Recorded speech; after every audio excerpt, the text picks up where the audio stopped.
La main du jeune enseigne Tyler Knox fendit l'air comme un signal d'arrêt. Sa voix claqua, nette, et son port altier trahissait la fierté qu'il voulait imposer. Le murmure des officiers s'éteignit peu à peu, remplacé par une curiosité amusée. La femme qu'il visait ne broncha pas. La lieutenant-commandant Jessica Monroe se contenta de finir de verser le café, ses gestes précis et calmes, insensibles au poids des regards fixés sur elle. Quelques rires étouffés coururent autour de la table. Un chuchotement s'éleva. On dirait que l'intendance prend de l'assurance. Monroe posa la tasse avec soin avant de répondre d'une voix aussi lisse qu'une lame d'acier. « Compris, enseigne ?» Knox insista, plus fort, cherchant son public invisible. « Sortez, je vous prie. Cette séance est classifiée. » Elle leva enfin les yeux, sans défi, mais avec une certitude tranquille. Ses prunelles claires accrochèrent les siennes. « J'ai l'accréditation pour ce briefing. » Les rires reprirent, mais furent aussitôt étouffés par la lourde porte qui s'ouvrit brusquement. L'amiral Whittaker entra, coupant sa phrase en plein vol. Ses yeux parcoururent la salle, puis se figèrent sur elle. Son pas s'arrêta net. « Commandant Monroe » dit-il d'une voix qui se fit grave. « Hawk One. » Le silence tomba d'un seul coup. « Écrivez en commentaire d'où vous regardez cette vidéo. Mettez un pouce bleu et activez la cloche pour ne pas manquer nos prochaines histoires. » Jessica Monroe avait 34 ans. Sa démarche maîtrisée, la précision de chacun de ses gestes lui donnaient l'allure d'une vétérane bien plus aguerrie que son âge ne le laissait penser. 2 années s'étaient écoulées depuis le crash d'hélicoptère dans le Pacifique qui avait mis un terme brutal à sa carrière de pilote. Les médecins parlaient de miracle. Elle disait seulement que sa guérison n'était pas achevée. Une légère claudication rappelait que la chair et la mémoire ne se réparent jamais au même rythme. Affectée à Norfolk Command, au service du renseignement naval, elle évoluait désormais dans un monde de dossiers et de flux de données plutôt que de ciels ouverts. Sa tenue, une combinaison de vol olive dépouillée de tout ornement, paraissait terne à côté des uniformes décorés de rubans et de chaussures impeccablement cirées. Le seul vestige de son escadron d'autrefois était un faucon brodé, à moitié effacé, sur la manche gauche. Peu savaient d'où elle venait vraiment. Les dossiers officiels restaient caviardés et les rumeurs comblaient le vide, reconnaissance aérienne, opération secrète avortée. Personne ne détenait la vérité. Monroe, elle, arrivait toujours avant l'aube, bien avant l'odeur du café, et repartait après minuit. Elle décryptait patiemment les communications interceptées, des tâches que nul autre ne voulait toucher. Elle parlait peu, souriait rarement, avançait avec le rythme intérieur d'un pilote encore en mission. Dans les couloirs, on remarquait sa boiterie discrète, sa tenue droite, et on confondait sa réserve avec de la faiblesse. Les nouveaux venus la réduisaient au rôle de fille du café, l'ombre qui branche les câbles pendant que les vrais officiers élaborent Stekjim, les Tierabijarskiji, jamais elle ne les reprenait. La fierté n'a pas sa place quand on a appris à survivre. Elle savait depuis longtemps que le vacarme des salles ignore toujours la valeur des soldats silencieux. Le soir, quand les néons s'éteignaient et que la base sombrait dans le sommeil, elle restait seule, devant la lueur bleutée des écrans et le bourdonnement des serveurs. Elle retraçait des coordonnées sur une carte numérique, exactement la zone où son appareil s'était abîmé, respirant au rythme de la douleur persistante dans sa jambe. Chaque ligne de code décryptée, chaque rapport validé, c'était une mission accomplie au sol, puisque le ciel ne lui appartenait plus. Elle n'attendait ni gratitude ni souvenir. Mais dans le silence obstiné de ces nuits, un battement de but survécut, le même qui l'avait porté à travers le feu, la poussière et les pertes. Et personne, pas même dans ce bâtiment, ne savait encore que la lieutenant-commandant Jessica Monroe avait été autrefois les yeux dans le ciel, ce que tous les Marines invoquaient quand la situation tournait au désastre. Le premier briefing après l'arrivée de l'amiral Whittaker devait n'être qu'une formalité. Des mises à jour, quelques signatures, de nouveaux protocoles. Pour la majorité des officiers, c'était surtout l'occasion de briller, d'échanger des banalités et de montrer leur uniforme impeccable. Pour l'enseigne Tyler Knox, c'était surtout une scène pour jouer les ambitieux. Son sens de l'initiative se réduisait à l'éclat de sa voix et à l'arrogance de son maintien. Le menton haut, les mains derrière le dos. La seule personne qui l'ignorait vraiment, c'était cette femme, discrète, en combinaison de vol, assise au bord de la salle. « Madame, Laissez donc ces câbles.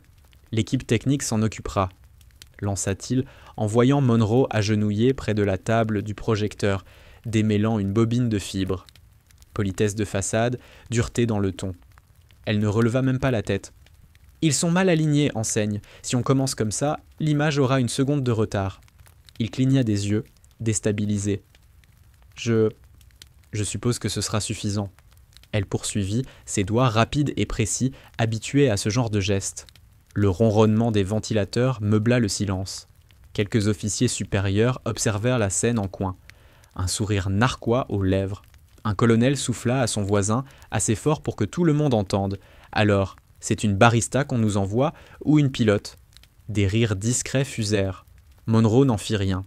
Elle rangea le surplus de câbles sous le pupitre, se redressa sans croiser aucun regard et dit simplement, d'un ton mesuré « Prêt quand vous voudrez, monsieur. » Knox se racla la gorge, adoptant un air d'autorité emprunté. « Nous commencerons dès l'arrivée de l'amiral. » Il ne la remercia pas.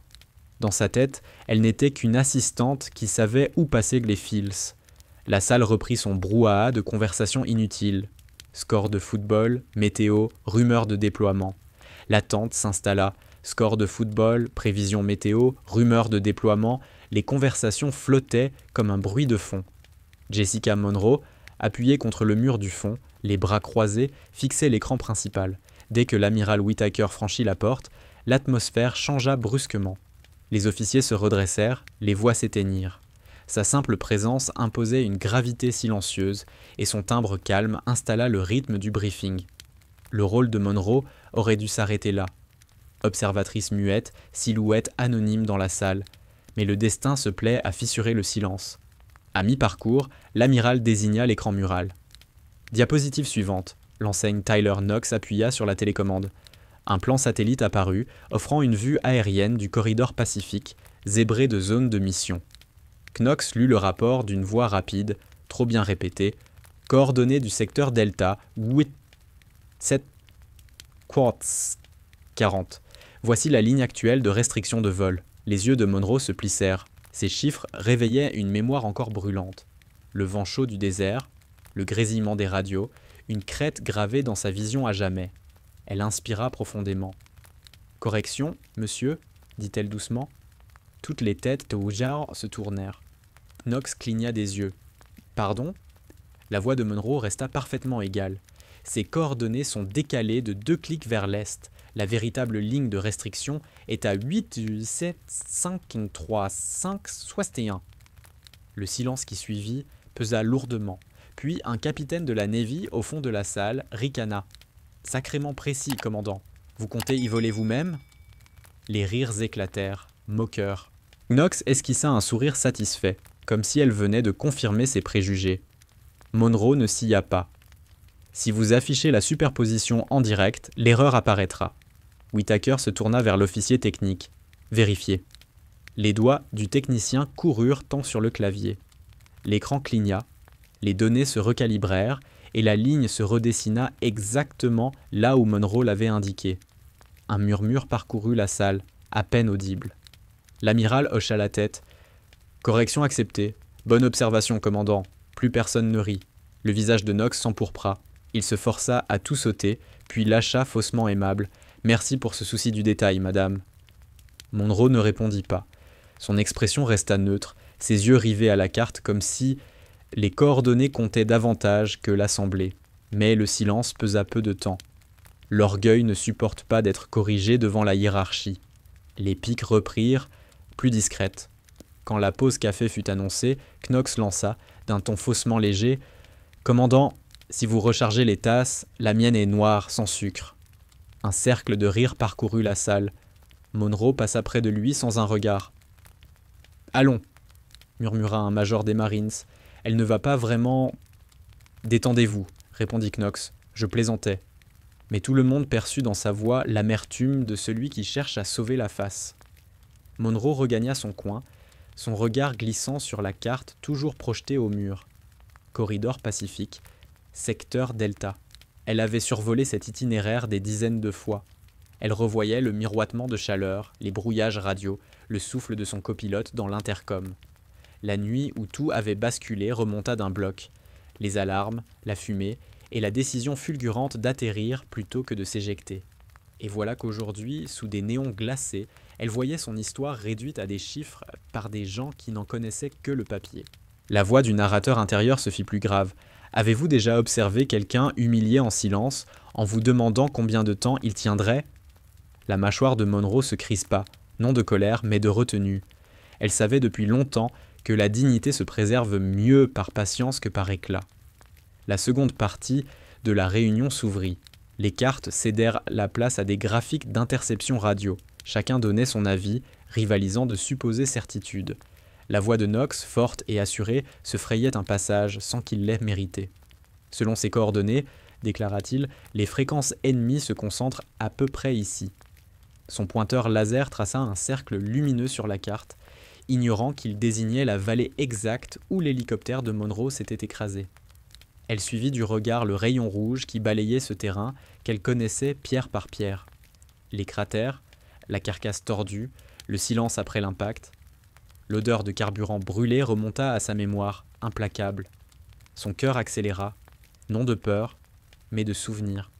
Elle respira lentement, se raccrochant au présent. Le bourdonnement des machines, le cliquetis des stylos, petit à petit, les fantômes s'évanouirent. L'amiral poursuivait ses questions, alimentant les échanges.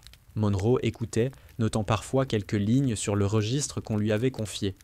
Elle en avait vu d'autres, bien pires. Et pourtant, une pensée s'insinuait. Combien d'humiliations faudrait-il encore avant qu'on se souvienne qu'elle avait porté des ailes ? La discussion prit un tour plus technique. Un capitaine expérimenté mit en doute la fiabilité d'une télémétrie de vol datant d'une mission antérieure. Les coordonnées qu'il cita lui appartenaient. « Les données sont incomplètes », affirma-t-il. « Le pilote de ce vol n'a pas maintenu l'altitude. Le tracé est erratique. » Monroe ferma brièvement les yeux. « Erratique » disait-il. Elle entendait à nouveau les alarmes, les appels à l'extraction, voyait les fusées éclairantes illuminer le canyon. Erratique signifiait voler bas, attirer le feu pour permettre à un autre appareil de s'en sortir. Knox ricana. Peut-être que ce pilote avait simplement passé une mauvaise journée. Quelque chose bascula en elle, discret comme l'aiguille d'une boussole qui s'oriente. Pas de colère, mais la claire certitude que son silence avait laissé les légendes remplacer la vérité. Elle rouvrit les yeux. Ce pilote a maintenu son altitude parce que les radars ennemis brouillaient le guidage. Le tracé erratique correspondait à une dérive de contre-mesure, pas à une erreur. Toutes les têtes se tournèrent de nouveau. Le capitaine fronça les sourcils. « Et comment pourriez-vous le savoir, commandant ?» Jessica Monroe soutint son regard, imperturbable, « Parce que c'est moi qui ai traité cette télémétrie. » Un battement de silence. Puis l'amiral Whittaker, sans lever les yeux de ses notes, confirma « Elle a raison. Ce schéma a permis de sauver un autre équipage cette nuit-là. » La conversation reprit, mais la température de la salle avait changé. Les rires s'étaient tus. Pourtant, Tyler Knox ne put s'empêcher de rompre ce silence. L'insécurité fait toujours du bruit quand elle se sent acculée. « Madame » lança-t-il à la fin du briefing, un sourire forcé aux lèvres. « La prochaine fois que j'ai besoin de vérifier des coordonnées, je penserai à vous juste avant la tournée de café. » Un trait d'humour qui tomba comme une gifle.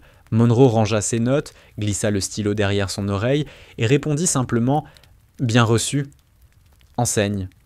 Elle quitta la pièce avec la même sérénité qu'à son entrée, même si, au fond, son cœur battait fort, rythmé par la poussière des rotors et le poids des vimes qu'elle avait portés entre ses mains. Le couloir l'accueillit dans son calme métallique, avec son odeur de métal poli. Elle s'appuya un instant contre le mur, la douleur de son genou se réveillant, puis se redressa et poursuivit sa route. Du travail l'attendait encore. Données à traiter, code à déchiffrer avant la nuit. Derrière elle, des rires reprirent, mais plus faibles, plus creux, comme pour se persuader qu'ils en étaient encore capables. Dans la salle, l'amiral Whittaker fixait la carte corrigée. Une modification minime, mais qui transformait tout l'angle tactique. Il ne le dit pas à voix haute, mais dans sa mémoire résonnait un indicatif. Hawk 11. Et quelque part dans ce bâtiment, la femme que tous prenaient pour une ombre avançait toujours avec une détermination silencieuse, portant un passé que personne n'osait regarder en face. Sur sa poitrine, son badge portait LCDR Monroe 04, La plupart des yeux glissaient dessus, ne voyant qu'une combinaison olive, des bottes utilitaires, l'absence de décoration. On l'étiquetait aussitôt, soutien, intendance, silhouette secondaire. Mais le métal de l'insigne accrocha la lumière chaque fois qu'elle se tournait, comme un rappel que son existence ne pouvait pas être effacée. À son poignet gauche brillait un étroit bracelet de titane contre une peau pâlie par les lampes de bureau.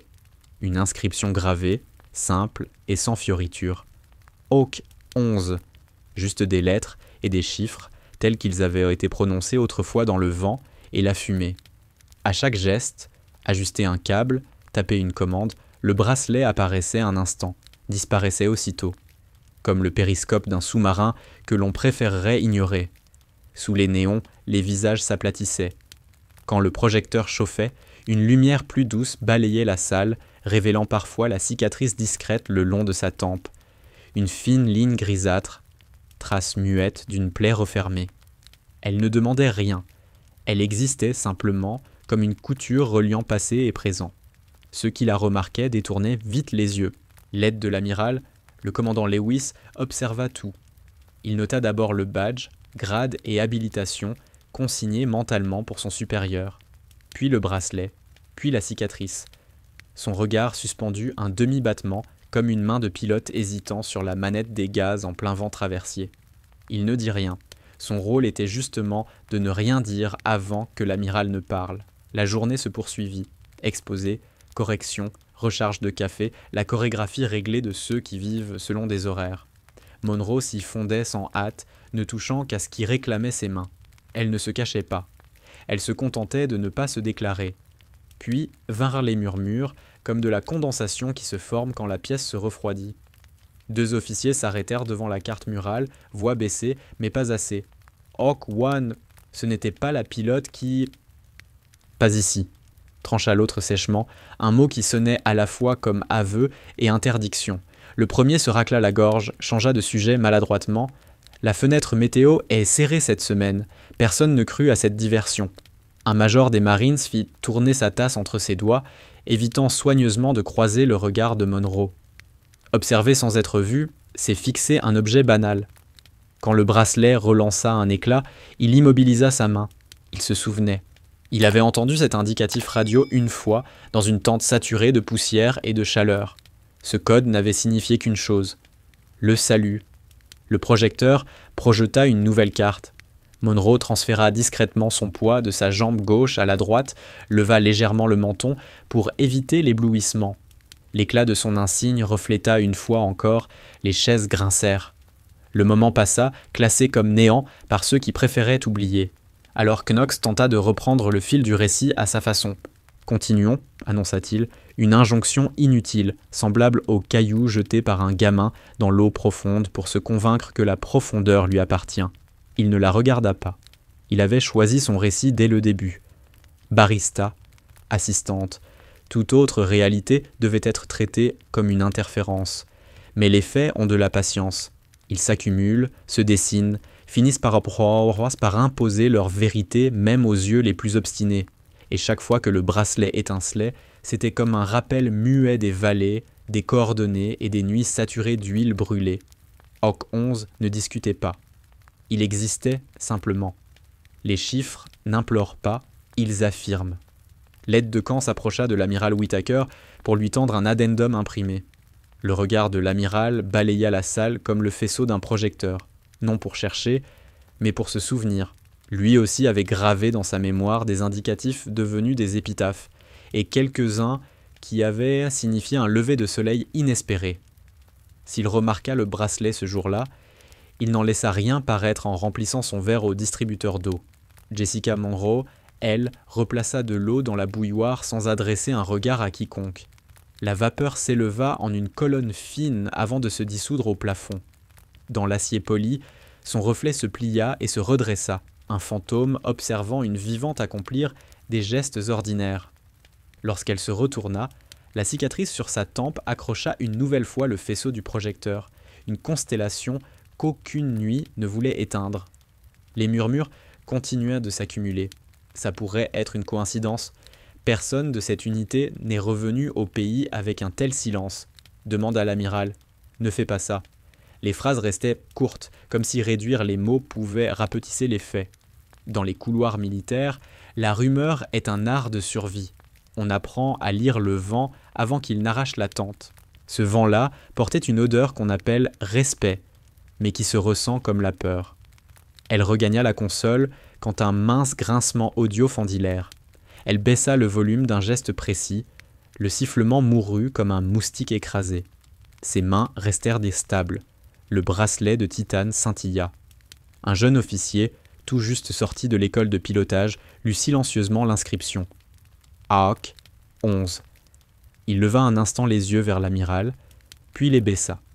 Led remarqua ce regard et secoua imperceptiblement la tête. Pas ici. Pas encore. L'officier se replongea dans ses notes et souligna 3 fois. Le vide. Dehors, des avions traçaient des lignes de craie sur le ciel du matin. Leurs ombres glissaient sur le bâtiment comme des oiseaux migrateurs, preuve d'engins qu'on n'entendait pas derrière ces murs. Monroe en ressentit le rythme sans avoir besoin du son. Après certaines nuits, les pilotes ne mesurent plus le temps en minutes, mais en distance entre un souffle et une décision. À l'intérieur, le récit appartenait toujours aux galons et à ceux qui croyaient pouvoir combler le silence de leurs mots.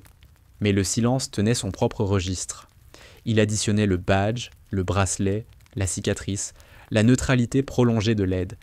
Et la somme grandissait.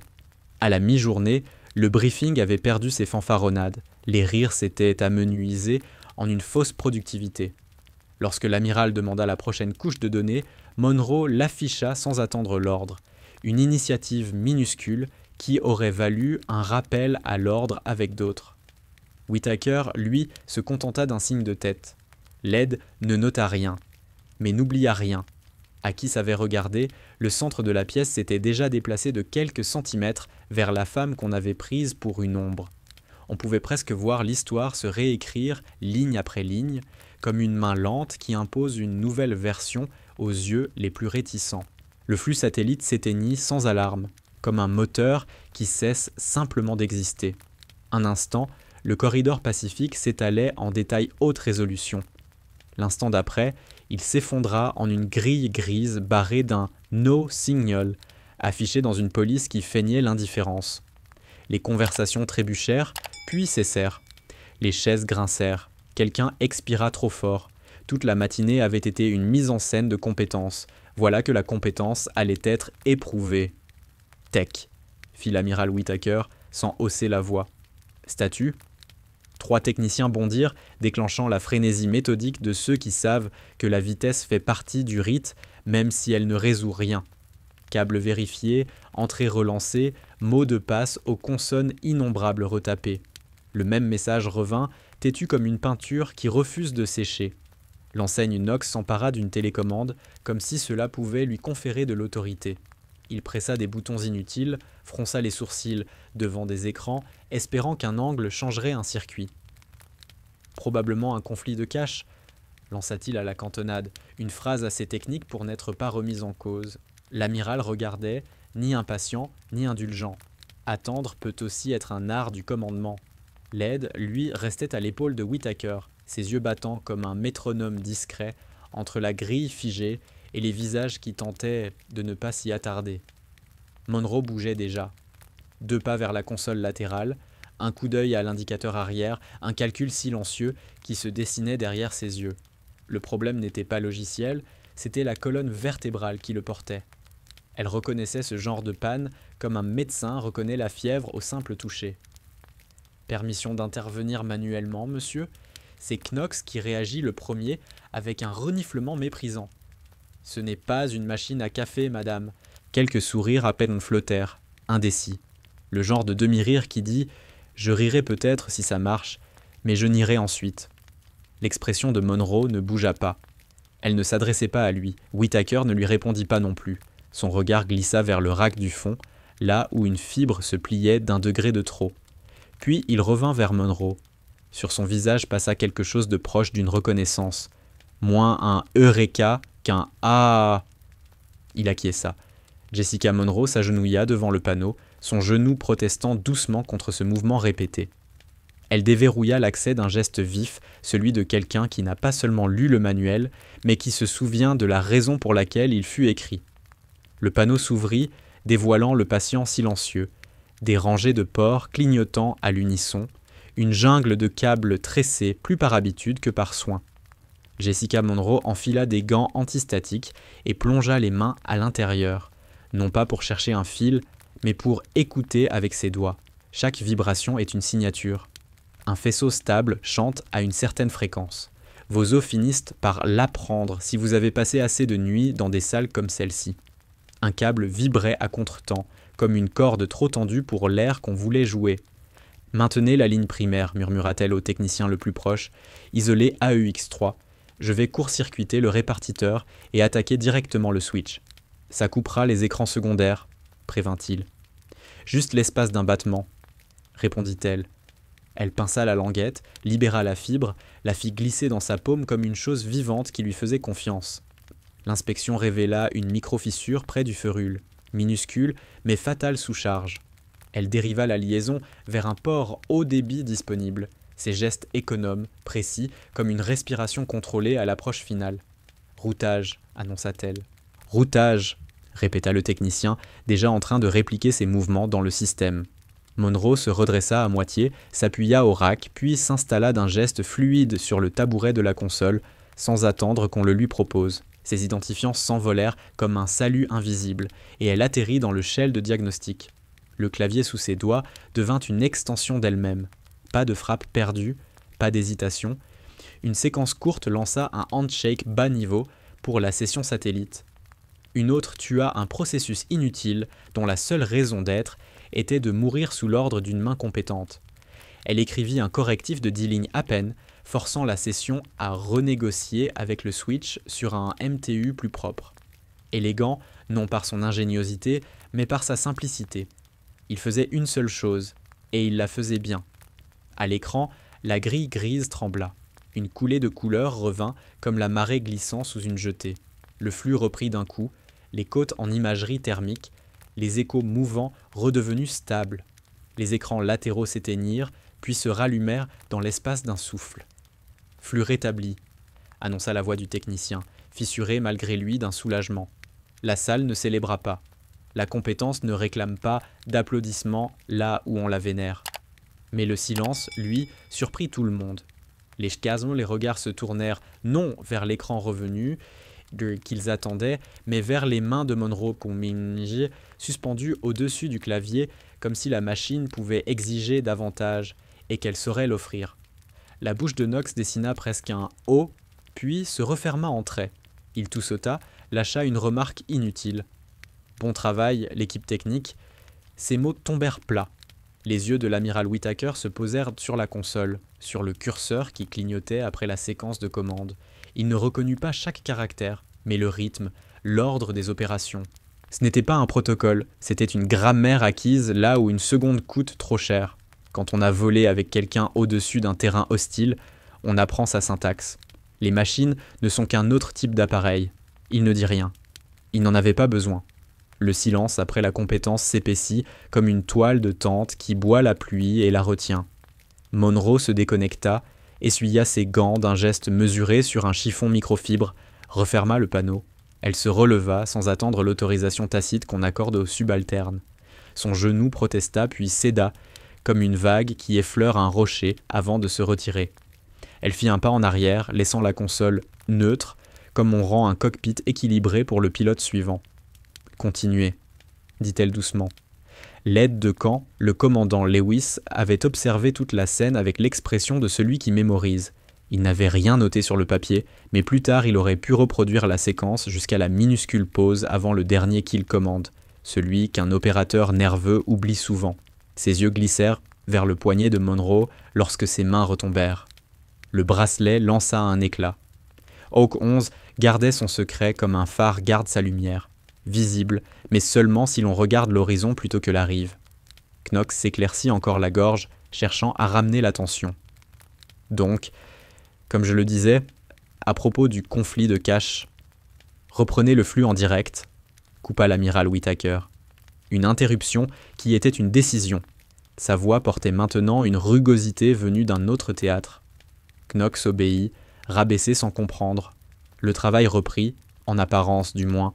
L'overlay revint, les données ondulant le long des côtes en marée thermique. Mais la salle avait changé. Le respect ne se proclame pas toujours. Parfois, il se lit dans la manière dont les gens se tiennent assis. Un colonel, qui avait ri plus tôt, garda les yeux sur l'écran, mais jeta un bref regard de côté vers Monroe. Un petit hochement involontaire, concession du corps quand la bouche ne sait pas encore présenter des excuses. Le major des Marines cessa de tourner sa tasse. Les plus jeunes officiers se redressèrent, comme le font les élèves pilotes lorsqu'ils comprennent que l'instructeur à leur côté a plus de heures de vol que le terrain n'a de coucher de soleil. Le souffle de Monroe se calma.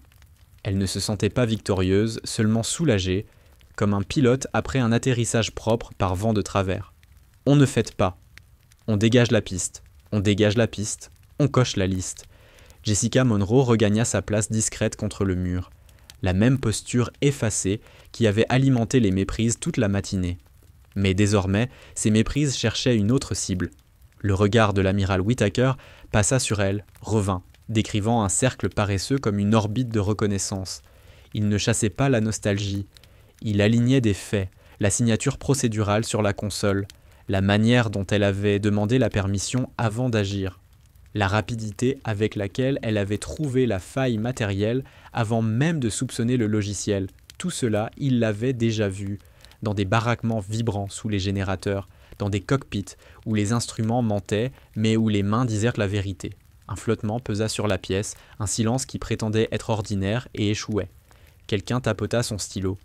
Quelqu'un d'autre l'arrêta. Quand la compétence se montre après avoir été ridiculisée, chacun cherche une couverture. La plus facile, se plonger dans la paperasse. Knox tenta une dernière récupération. « Je vais ouvrir un ticket auprès des transmissions pour ce défaut. »« J'ai déjà étiqueté le port et consigné le contournement, » répondit Monroe, sans dureté, sans douceur. « Juste la vérité, ça tiendra jusqu'à la fin du briefing. Je recommande de remplacer le connecteur avant la session de l'après-midi. » Le technicien acquiesça. « Je lance l'ordre de maintenance tout de suite. » La mâchoire de Knox se crispa, comme si trouver un mot pouvait corriger la forme de ce qui s'était produit. Il finit par hocher la tête. Pour la première fois de la journée, il n'ajouta pas de plaisanterie. L'amiral se pencha légèrement vers son aide. Sa voix était basse, privée, mais pas secrète. D'où a-t-elle été transférée ? Lewis ne répondit pas tout de suite. Il laissa la question flotter, comme si la pièce pouvait y répondre seule. Enfin, les dossiers listent plusieurs unités, monsieur, un temps. Il y a un bloc censuré qui mentionne reconnaissance aérienne et théâtre d'opération. Le regard de Whittaker revint sur la console, puis sur Monroe. Elle resta debout, immobile. Elle ne remplit pas l'espace de gloire. Elle laissa le ronronnement de la machine réoccuper la salle. Son visage reprit ce masque de neutralité qu'on prenait de loin pour de la timidité. De près, c'était de la concentration. Ceux qui confondent les deux s'exposent. Le briefing reprit, mais avec un nouveau rythme. Données qui défilaient avec assurance. Questions taillées plus nettes. Réponses réduites à l'essentiel. La cadence avait changé, simplement parce que quelqu'un l'avait imposée. On aurait presque pu oublier la grille figée et son message d'erreur narquois. Presque. Au dernier rang, un jeune officier du renseignement, encore trop neuf pour être cynique, se pencha en avant et murmura plus pour lui-même. « Comment a-t-elle fait ça aussi vite ?» Personne ne répondit. La question ne portait pas sur les touches. Whittaker demanda un overlay des couloirs de vol et fenêtres de surveillance. L'écran obéit, docile. Ses yeux avaient au bord une douceur intime, semblable à celle d'un marin qui retrouve une côte familière après un long déploiement. Il laissa ce moment respirer, puis reprit le travail, parce que le travail est la religion de ceux qui savent ce qu'il en coûte de ne pas l'accomplir. Le silence né de l'intervention de Monroe ne s'était pas dissipé. Il s'était déposé sur les galons, les carnets, l'espace entre le rang et la vérité, et il restait là. Dans ce silence, une pensée circulait, que beaucoup avaient, mais qu'aucun n'osait formuler. L'histoire de cette salle venait de changer d'auteur. Auriez-vous applaudi ou douté encore ? La réunion s'étira vers sa dernière heure, un silence fatigué, alourdi d'informations et d'ego. Les officiers ramassèrent leurs notes. Certains se redressèrent, réajustant leur uniforme comme si s'éloigner de la table pouvait effacer ce qui s'était passé. Un instant, la fille du café avait réparé un système que la moitié d'entre eux n'avaient pas compris. Whittaker resta assis, sa main reposait sur la table. Lorsqu'il parla enfin, son timbre grave trancha net le bruissement de papier. « Avant de continuer, dit-il, il y a ici quelqu'un qui n'a pas besoin de ce briefing. » Tout bruit cessa. Même le souffle du projecteur sembla se taire. L'amiral se leva. Son regard balaya la salle, puis s'ancra sur Jessica Monroe. C'est elle qui l'a écrit. Des murmures, d'abord ténus, s'éteignirent vite, ses mots retombant comme de la poussière lourde. Monroe resta immobile, mains jointes derrière le dos, expression neutre mais alerte. Whittaker fit un pas vers elle, lent, mesuré. Lieutenant-commandant Jessica Monroe, indicatif Hawk One, chef de la reconnaissance aérienne lors de l'opération Iron Dagger. Il laissa ses mots vivre, piquer. 2 appareils ont été abattus cette nuit-là. Les communications étaient coupées. Elle a volé seule, sous le feu ennemi, pour extraire 6 Marines coincés dans la vallée. Le silence qui suivit n'était pas ordinaire. Il avait du poids, une forme. Il écrasa la pièce entière. Un jeune officier du renseignement cligna des yeux, son stylo figé en l'air. Le major des Marines, qui avait ri plus tôt, se redressa, le grincement de sa chaise résonnant trop fort. Même le ronron du projecteur semblait révérencieux. La bouche de Knox s'ouvrit, se referma. Son regard passa de l'amiral à Monroe, et la honte s'installa. Son mot méprisant, ce n'est pas une machine à café, lui brûlait l'esprit comme un poison. Les bottes de Whittaker résonnèrent sur le sol poli lorsqu'il s'avança. Il s'arrêta à portée de main. Son visage s'adoucit, non de pitié, mais de reconnaissance, celle qu'on réserve à ceux qui ont traversé le même feu et en sont revenus vivants. « Nous avons perdu de bons hommes ce jour-là, » dit-il bas, « mais elle a ramené les autres. » Il n'ajouta pas le prix. Il n'en avait pas besoin. Tout le monde voyait désormais la légère boiterie, la fine cicatrice à sa tempe, et ce poids invisible qu'elle portait, perceptible seulement pour ceux qui avaient connu une nuit pareille. Quelques officiers se remuèrent, mal à l'aise, ils n'avaient pas su. C'était bien le point. Whittaker inclina la tête, comme pour clore un briefing classifié. Seuls 2 hommes dans cette salle savaient vraiment. On n'oublie pas une voix comme la sienne dans les radios. « Du calme sous le feu », dit-il. On les avait déjà donnés pour perdus, mais elle a continué de voler, sans couverture, sans renfort, juste de la volonté et une promesse tenue. Le major des Marines laissa échapper un souffle. Hawk One. Comme si le dire à voix haute suffisait à rendre la chose réelle. Jessica Monroe ne répondit pas. Pas de signe, pas de salut. Elle resta simplement à l'aise, mains jointes derrière le dos, yeux droits, l'image même de la maîtrise. Son silence n'était pas de la modestie. C'était celui de quelqu'un qui avait déjà traversé trop de vacarme. L'amiral se tourna vers la salle, sa voix claire, posée. « Certains d'entre vous étudient les données de ces vols. Chaque coordonnée que vous avez analysée, chaque interception que vous avez consultée, c'est son travail.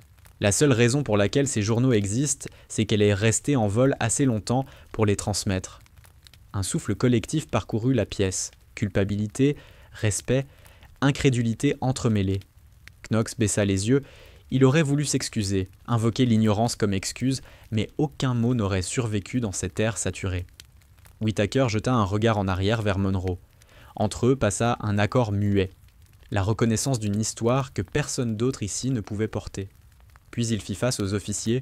Le respect est la monnaie de cet uniforme. Dépensez-le avec discernement. Il se retira d'un pas. C'est tout. Monroe inclina légèrement la tête, un geste minuscule, mais inébranlable. L'amiral répondit d'un signe identique, un salut plié dans le silence. De longues secondes passèrent. Personne ne bougea. L'air avait cette immobilité particulière qui suit une révélation. Les papiers restèrent opposés, le café refroidi. Même l'enseigne Knox semblait pétrifiée, avalant l'amertume de sa propre arrogance. Un murmure glissa du dernier rang. C'était Hawk One. Puis le silence revint, plus lourd encore. Monroe retourna à la console qu'elle avait réparée plus tôt. L'écran brillait, stable, comme si le système lui-même comprenait que son opératrice venait d'être rendue à son nom et à sa mémoire. Sa main effleura le bracelet de titane. Hawk 11. Pour la première fois de la journée, elle inspira jusqu'au fond de sa poitrine, au lieu d'arrêter son souffle dans sa gorge. L'amiral la regardait toujours, le respect tranquille au coin des yeux. Il esquissa un sourire infime, celui que partagent seulement les vétérans de la même tempête. « Elle ne répare pas seulement des systèmes, dit-il à mi-voix, presque pour lui-même. Elle répare ce qui se brise quand tout le monde renonce. Personne ne rit, personne ne parla. Quand il les congédia enfin, les chaises raclèrent doucement le sol, comme si chacun craignait de troubler ce qui venait de se graver. Certains inclinèrent de la tête en passant près d'elle. D'autres n'osèrent pas croiser son regard.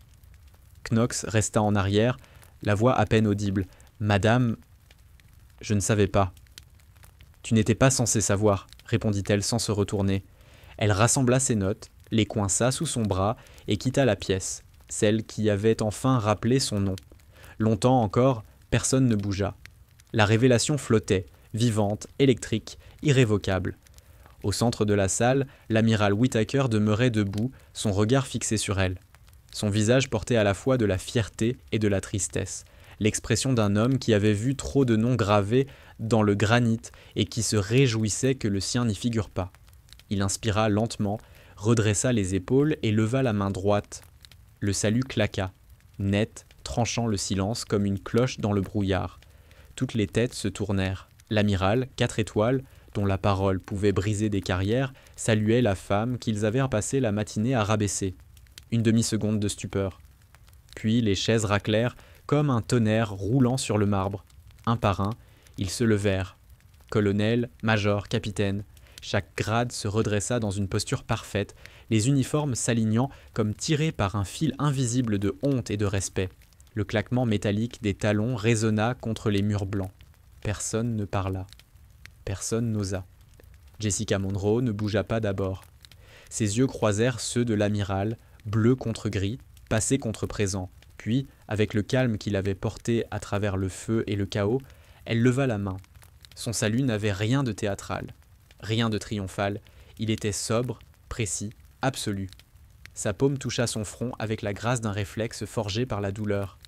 Le léger tremblement de ses doigts n'était pas faiblesse, c'était l'écho des rotors, la mémoire des turbulences, le corps qui se souvenait d'avoir survécu. Ses yeux brillèrent assez pour accrocher la lumière, mais son menton ne fléchit pas. Autour d'elle, la salle entière resta suspendue, grade oublié, orgueil dissous. Un battement résonna, lent, régulier, le rythme de quelque chose de sacré. La main de l'amiral retomba la première, mais pas avant que sa voix, grave et rauque, ne traverse le silence. « Bienvenue chez toi, Hawk One ». Les mots tombèrent comme une bénédiction. Jessica Monroe abaissa son salut, la posture droite, la respiration maîtrisée. Elle inclina légèrement la tête. « Merci, monsieur ». Ceux qui s'étaient moqués plus tôt, Knox parmi eux, restaient figés au garde-à-vous, le regard fixé sur le mur, les visages empourprés. Le colonel, qui avait lancé la plaisanterie sur la barista, gardait ses yeux rivés au sol. Une goutte de sueur roula de sa tempe jusque sous son col. Pour la première fois depuis le début du briefing, Monroe était la personne la plus calme de la salle. La voix du narrateur aurait ralenti, presque solennelle. Chaque pause se serait allongée, cinématographique. Si vous aviez été là, vous auriez juré entendre seulement le souffle discret du système d'air et le battement de cœur en train de se réaligner avec l'humilité. L'amiral Whittaker fit un pas en avant, réduisant l'espace qui les séparait. « Nous ne saluons pas assez les vivants, » dit-il doucement.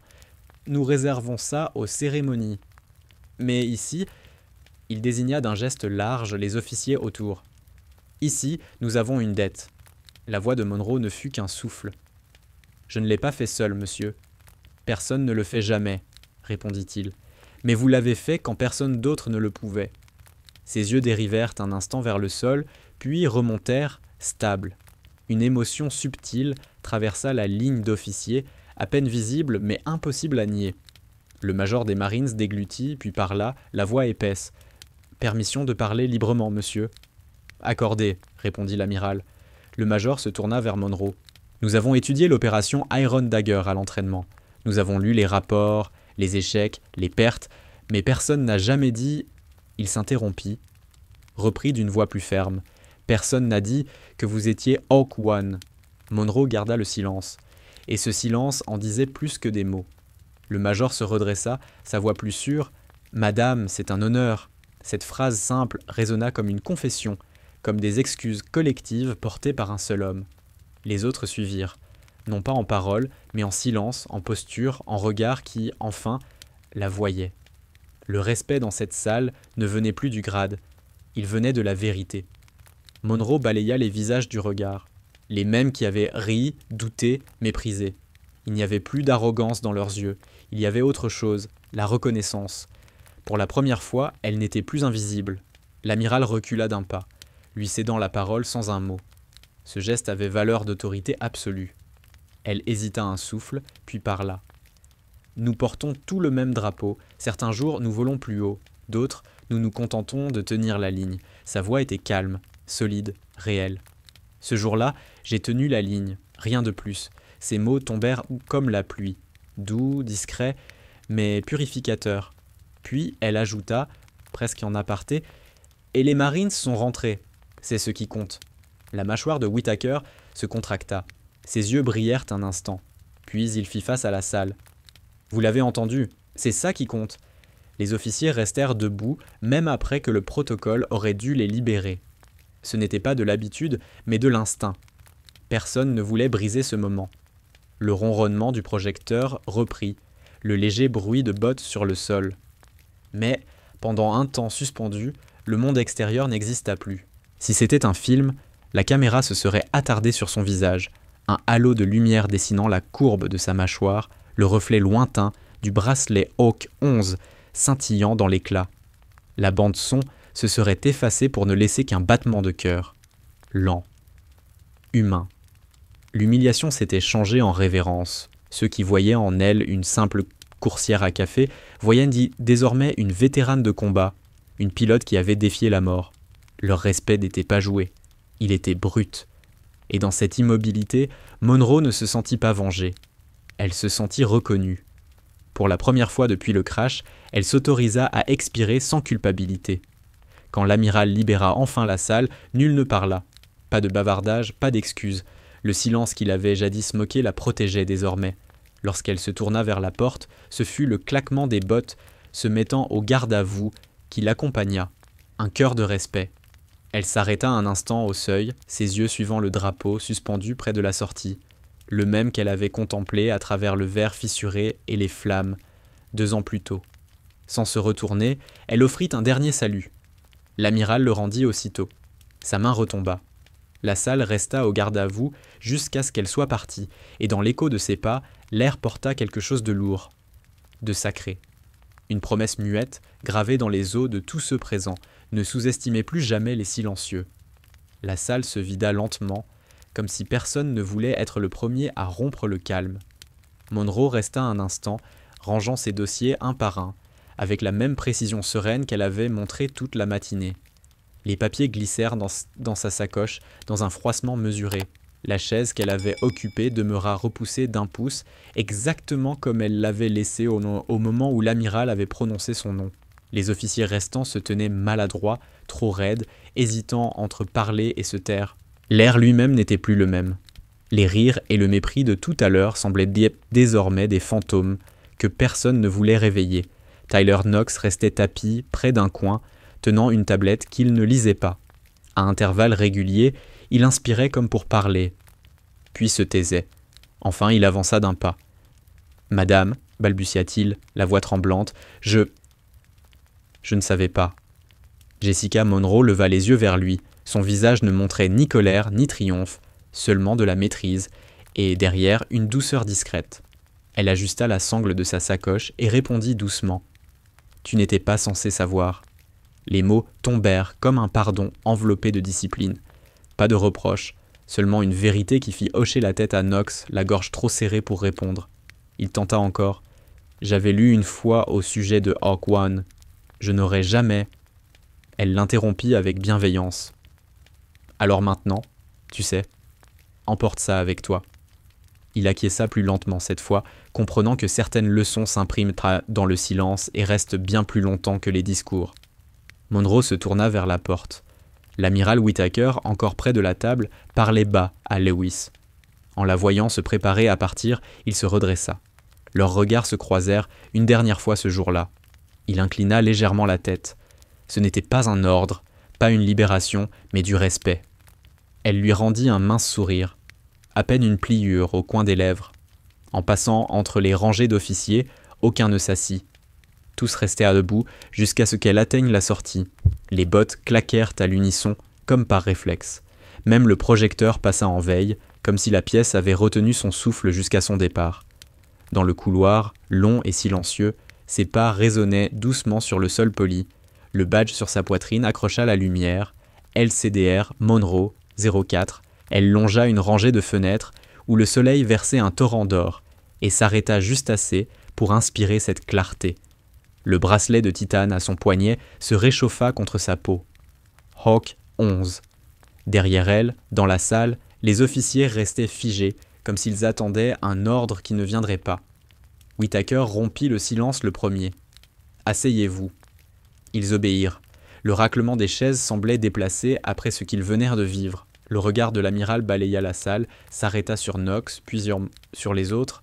« Que ce soit la dernière fois que vous ayez besoin d'un briefing pour reconnaître la valeur quand elle se tient devant vous. » Personne ne répondit. Pas besoin. Tous garderaient de l'image de cette femme debout au garde-à-vous, celle qui avait corrigé le système, rectifié les coordonnées et porté une histoire que nul n'avait le droit de contester.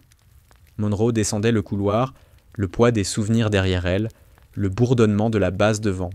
Elle ne souriait pas, mais ses yeux s'adoucirent en longeant un mur couvert de portraits d'aviateurs, certains vivants, d'autres disparus. L'un montrait un Black Hawk s'élevant dans la brume, ses rotors brouillés par la lumière. Elle ne s'arrêta pas. Elle n'en avait pas besoin. Et la voix du narrateur baissa encore, presque chuchotée. Le grade se porte sur le col, mais le respect se porte dans le silence. Il ne s'affiche pas dans des briefings, ne s'imprime pas sur des plaques. Il s'écrit dans les cicatrices, dans la retenue, dans ces instants où un soldat choisit le calme plutôt que l'orgueil. Parfois, la personne la plus discrète n'est pas un bruit de fond, c'est l'écho de bataille livré ailleurs. Le rappel que le courage ne rugit pas toujours, parfois il respire et continue d'avancer. Monroe atteignit l'extrémité du couloir, où la lumière baignait un encadrement ouvert. Elle entra sans hésiter, sa silhouette découpée en or. La porte se referma doucement derrière elle.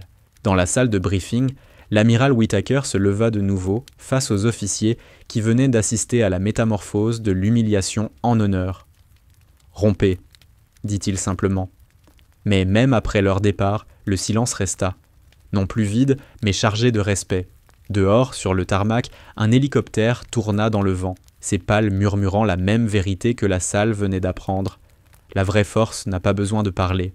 Elle continue de voler. Certains héros n'ont pas besoin d'être présentés.